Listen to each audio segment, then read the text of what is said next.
Our Tri-State Office Furniture tweet of the day comes from Wes Crosby of NHL.com. Says Sidney Crosby and Evgeny Malkin have scored in the same game for the first time since March 15th.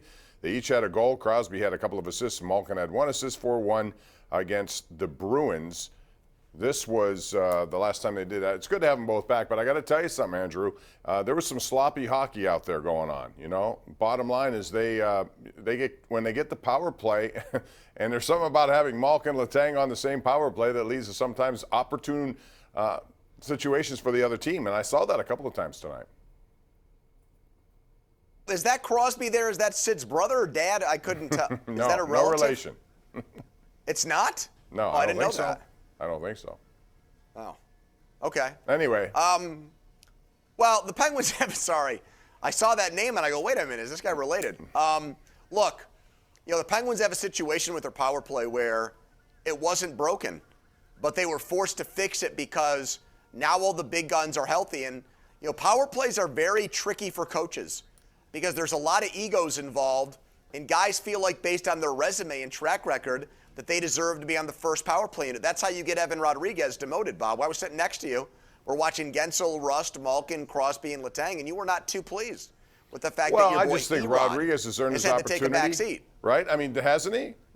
I just think that until something else 15 goals. Yeah, I don't know. Anyway, we got a lot of The other callers guys here. are top-line performers and all-stars. Okay, I'm ready, Bob. Let's do it. A lot of people want to talk to Andrew Fillipponi. We got JB in Squirrel Hill. What's up, JB? How are you? Hey, how are you guys? Good, thanks. Hey, JB. First of all, I really like your Twitter feed. It's very real. It's great. So keep that up. I want to say this about Tomlin. I feel like the more power he's accrued going through like his coaching career here, I feel like the worse off we are. And I feel like he's going to be more powerful now than he's ever been. I'm not optimistic going forward.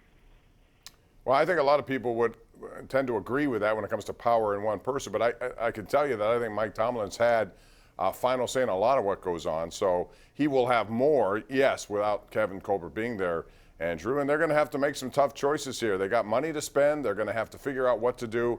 You know, this mobility issue, which he keeps bringing up, there are a lot of ways to solve it. What do you think is the best case scenario to solve it, given where they draft and given how much money they have?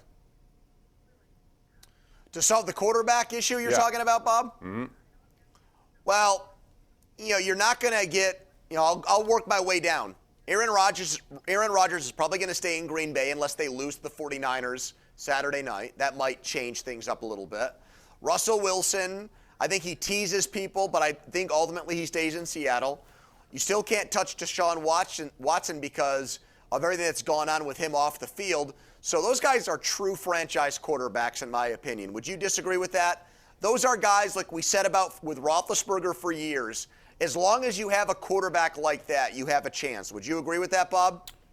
Those three? Yeah, those Watson, three. Wilson, Although and Rodgers? Watson less so. I'm not, you know, a year out, all the stuff he's gone through, I don't know how that's going to affect him. All right. But yeah, So talent-wise, he is. Right. So then there's that next tier down, and I think that's tough. You know, I really did not like the way Derek Carr played in that playoff game against the Bengals. I soured on the way he performed late on that last drive. He spikes the ball. He throws it short of the end zone on fourth down. That really did not sit well with me. I'm not a Garoppolo guy whatsoever. The guy doesn't stay healthy.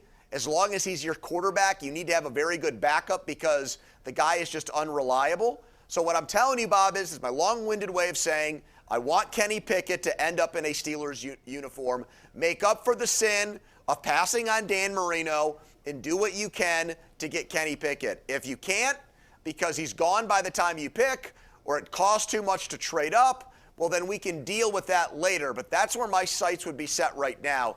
If those Hall of Fame level franchise quarterbacks are unavailable, then I want Kenny Pickett because he's the real deal.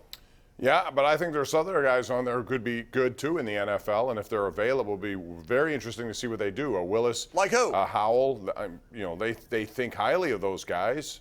Whether or not they, you know, are people that can come in and make a difference. I'm always skeptical about first-round picks when it's quarterback, unless you're really at the top.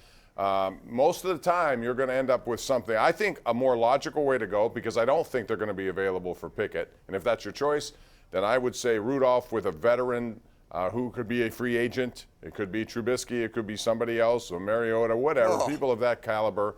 And then you start fixing the things around you, and there are a lot of things that need to be fixed. If you could put together a healthy run game and address some of the things on defense, I think any quarterback the following year, and this could be another year down the road, who knows? So we'll see. There are a lot of ways to go. Let's go out to Paul in the Penn Hill situation. What's up, Paul? How you doing? Hello, Paul. Hi, Bob. Hi, Andrew. How you doing? Good, thanks. I think you guys are leaving one quarterback out. He's a free agent. What do you think of Jimmy G from the 49ers coming here?